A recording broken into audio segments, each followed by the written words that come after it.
A Fox News alert, Hurricane Ian intensifying to an extremely dangerous Category 4 hurricane overnight. As it closes in on Florida's shores, wind gusts maxing out at 140 miles per hour. Florida Governor Ron DeSantis is set to give an update at 7:30 a.m. this morning. He is urging more than 2.5 million Floridians to leave their homes now. Florida Congressman Greg Steuben's district is directly in the storm's path, and he is bracing for impact just hours from now. Congressman, good morning to you. What is your biggest concern right now? Well, the biggest concern, and not a lot of people are talking about this, is here in Southwest Florida, we've had weeks prior to this with rainfall almost every single day. So the ground is already saturated, and you drop the last few days leading up to this with the feeder bands, we've been getting rain, and you drop some of the estimates you look online, it's 15 inches of rain. You drop that on an already saturated ground here in Southwest Florida, we are going to have extensive flooding. I'm sure we already have it already. As the day breaks and it starts to get a heavier rainfall here, you're going to see that. That is the biggest concern, on top of the wind, on top of all the other concerns you have with the hurricane, that obviously a lot of people, unless you live here, don't realize the amount of rain we already have, and dropping 15 inches on top of that is going to be pretty catastrophic when it comes to flooding. Congressman, that's a great point. There's also an influx of new residents, and Tampa's mayor told the new residents to listen to the old timers. She said, listen to those old timers, listen to the people who have been around. Mother Nature wins every time. I've been here my entire life. My family's been here for generations. We have not seen a Category 4 storm, at least in my lifetime, from what my parents can remember.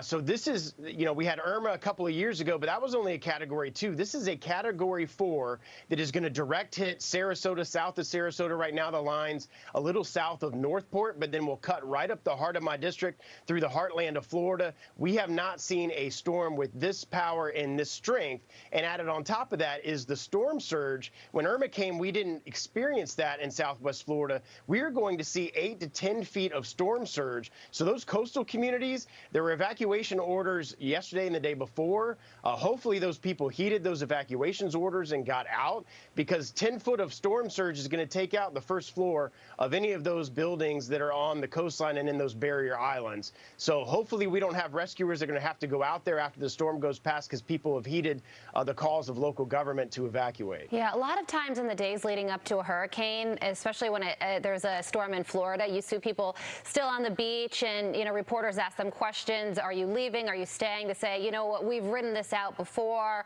we're going to do it again. Do you think that people are taking this one more seriously? I hope they are. The challenge with this one is we did have early warning, but a lot of those spaghetti models had it going up into the panhandle and much farther north than here. And in the last, 24 hours, it made a significant turn to the right pretty dramatically, where suddenly my district is right in the middle of the eye of this, where previously was like north of Tampa. So hopefully people were watching that change over the last 24 hours. I know people that I've talked to tried to get out of town yesterday. Hopefully the people that are living in an area that doesn't have hurricane shutters, that is on the coastal community, got out as soon as they realized that this was coming directly for us. Yeah, Congressman, just trying to put myself into your shoes right now. You are an elected leader, and the constituents in your area are definitely in crisis, but you're also, you have a family, and I'm sure you're concerned about them. So how are you personally handling this? Yeah, I was at the EOC when the governor came down yesterday here in Sarasota County, and then literally came back to my house and cut down 4 dead pine trees that I knew, if they went a certain direction, would take out a fence and a power pole. So I made preps. My family is good. We've prepared over the years since Irma. We have a backup generator. We have hurricane windows and shutters, but there are a lot of people that don't have that, because hurricane windows are not inexpensive, and a lot of people just haven't, if they have an older home, haven't done that. So we've been helping neighbors board up their windows that aren't hurricane shutters with plywood. Fuel has been kind of an issue I have seen. The state's saying it's not an issue, but when I've gone the last couple of days, you haven't been able to get anything. But at this point, we're at 40-mile-an-hour wind gusts outside, 25, 26-mile-an-hour sustained winds. So you're not going out in this. If you're where you are, you're going to be shut in for the rest of the day. Wow. You know what? That's a scary prospect, because some people may wake up and say, now's the time to leave. But It's already getting very dangerous. And then you think about who lives in Florida, and there are a lot of elderly folks in Florida, folks who are less mobile. What should they do? Yeah, my new district is the most elderly district in the entire nation. Sarasota, Charlotte, and Northern Lee County. They should, if they are having problems now or they are still at home, they need to get to a shelter. Sarasota County alone has 14 shelters. Several of them are medical-ready shelters. So if you need oxygen tanks, if you need all of these things, they are prepared. There's one near my house at Tatum Ridge that is fully prepared for those type of scenarios, for especially the elderly and those that need medical needs. So they need to go online, on their phone, however they can get online if their power is out, and make sure that they get to a shelter immediately. Now, when do you expect the worst to be?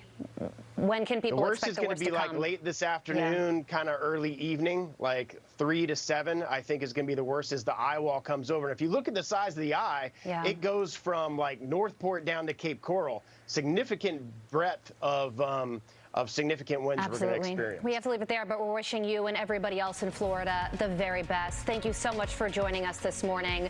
Fox and Friends starts right now with